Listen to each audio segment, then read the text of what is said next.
যোনে D.El.Edৰ এক্সাম দিছিলে D.El.Edৰ ৰিজাল্টটো ঘোষণা হ'লে লগতে এতিয়া আপোনাৰ যিখিনি মানে পাছ কৰিলে পাছটো চবেই কৰিছে কিন্তু যাৰ কম ৰেংক আছে একৰ পৰা এপ্ৰক্স দৰঙত এইটো দৰং বা যি হওক মৰিগাঁও হওক যি হওক যিখিনি আপোনাৰ সিট আছে সেই সিটৰ ওপৰত বেছ কৰি কাউন্সেলিং হ'ব আপোনাৰ কাউন্সেলিং 25 তাৰিখৰ পৰা ষ্টাৰ্ট হৈছে মই আজি 26ত বনাই আছোঁ আপোনালোকে চাব কেনেকৈ কাউন্সেলিংটো কৰে অনলাইন যোগেদি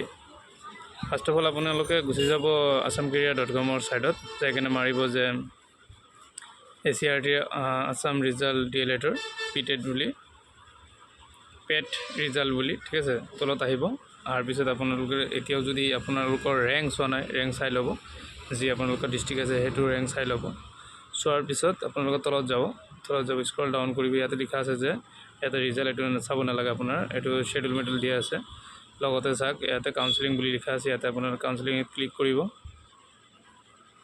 কাউন্সেলিংত ক্লিক কৰি দিয়াৰ পিছতে আপোনালোকৰ ডাইৰেক্ট মেইন অফিচিয়েল সাইটত আহি যাব এনেকৈ লাইভ বুলি কিবা কিবি লিখা থাকিব এতিয়া আপোনালোকে কাউন্সেলিংটো কেনেকৈ কৰিব আপোনালোকৰ মোবাইল নাম্বাৰটো দিব যি আছে আপোনালোকৰ মোবাইল নাম্বাৰ সেইটো দিলে তাৰ পিছত ডেট অফ বাৰ্থটো দিলে ডেট অফ বাৰ্থ ইউজ কৰিলে কিমান আছে কি কথা দিলে দিয়াৰ পিছত যেতিয়া লগইন মাৰিব মানে এনেই মাৰিছে এইটো লগইন মাৰিব হোৱাৰ পিছত ঠিক আছে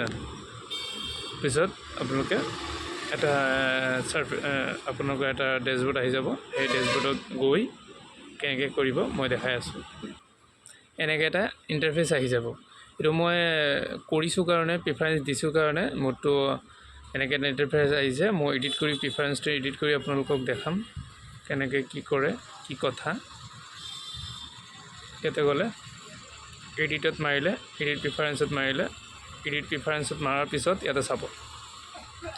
এডিট প্ৰিফাৰেঞ্চত মাৰাৰ পিছত এনেকৈ প্ৰিফাৰেঞ্চ আহি যাব যে মই কোনটো কৰিছোঁ দলগাঁও যিটো ডাইট দৰং দলগাঁও আছে আৰু BTC দলগাঁও আছে এইটো গভৰ্ণমেণ্ট কলেজ প্ৰাইভেট ইনষ্টিটিউট নাই আমাৰ এৰিয়াটোত আপোনালোকে ইয়াতে ক্লিক কৰিব ইনষ্টিটিউট টাইপ গভৰ্ণমেণ্ট চিলেক্ট কৰিলে সিলেক্ট কৰাৰ পিছত আপোনালোকে ইয়াত ক্লিক কৰিব নাই মোৰ তাত মই সিলেক্ট কৰি দিছোঁ কাৰণে নাই ইয়াতে সিলেক্ট কৰি দিব যি আছে সবকেইটা আপোনালোকে প্ৰিফাৰেঞ্চ দি দিব দি দিয়াৰ পিছত যিখিনি আছে আপোনালোকে A to Z প্ৰিফাৰেঞ্চ দি দিব হ'ল A to Z প্ৰিফাৰেঞ্চ দি দিলে দি দিয়াৰ পিছত আপোনালোকে তলতে এড প্ৰিফাৰেঞ্চ ইয়াতে ক্লিক কৰি দিব ক্লিক দিয়াৰ পিছত তলত এনেকৈ আহি যাব আপোনালোকে ডিলিটো কৰিব পাৰিব এডিটো কৰিব পাৰিব চব কৰিব পাৰিব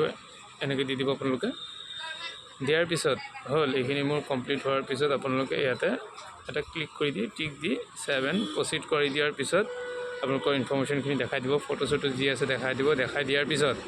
আপোনালোকে কি কৰিব দেখাই দিয়াৰ পিছত আপোনালোকৰ যেতিয়া ফাইনেল সাবমিট মাৰি দিব এটা